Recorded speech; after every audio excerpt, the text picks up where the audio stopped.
Hello, this is davidji, and in our last session together, we explored the first of the Brahmaviharas, the boundless abodes, the four immeasurables, the four virtues.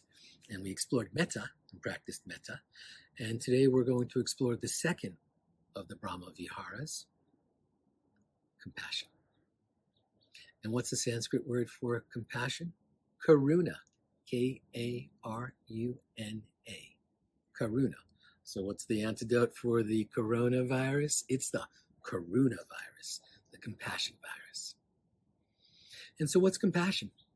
It starts out as sympathy, where you just feel a little bit sorry for somebody's pain or suffering or loss.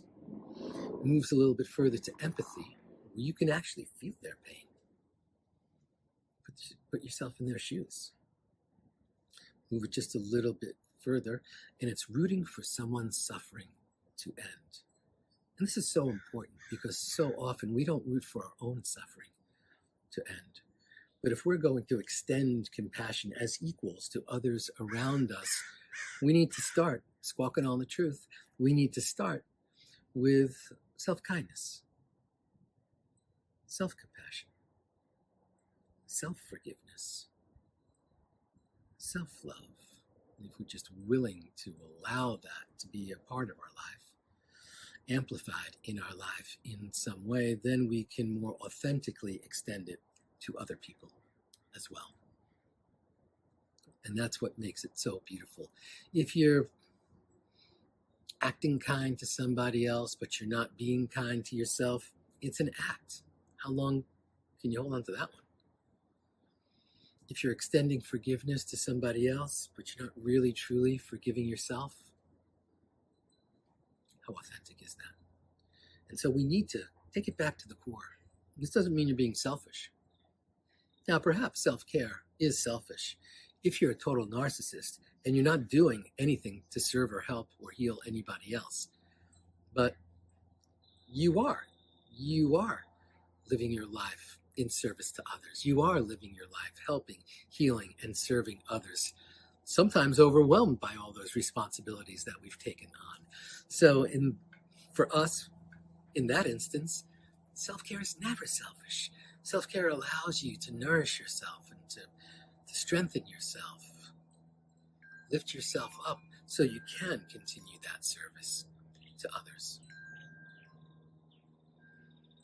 A little bit further along on that spectrum of compassion, it's sort of like the extreme one, is being willing to bear the burden of someone else's suffering. You know, you've heard the line from the Bible, he ain't heavy, he's my brother. So that's compassion in the extreme. You willing to actually put yourself in that place of the other person so you can shoulder some of the burden, so you can bear some of the suffering as well. Take it on and lighten their load. Karuna is very, very powerful. And of course, as we walk through the world, it's important to remember, compassion only works when you see the other as your equal. When you're looking down at someone and pitying them, and sometimes this can border on sympathy, you're putting yourself above and then below. It's not realistic. We have to remember that we are neither above nor below anyone. And so that whoever we pity, are we pitying them out of guilt or some other emotional trigger? Or are we seeing them as our equal and then rooting for their suffering to end?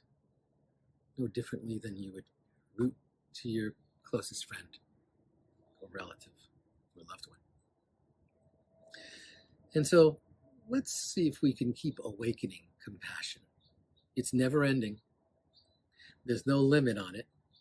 And if we can walk ourselves through the spectrum of compassion and seeing ourselves when we pity or have sympathy and then have empathy, actually start to watch it grow and then morph into rooting for someone's suffering to end, and then even being willing to take the hit, to actually put yourself in their shoes and shoulder some of that burden. Our lives will expand, and we will certainly be easing the suffering of others in the process. So we're all suffering in some way because of coronavirus. Let's meet that with the Karuna virus, Karuna. And that's our second Brahmavihara. Let's keep living these truths and awakening them in our lives. Namaste.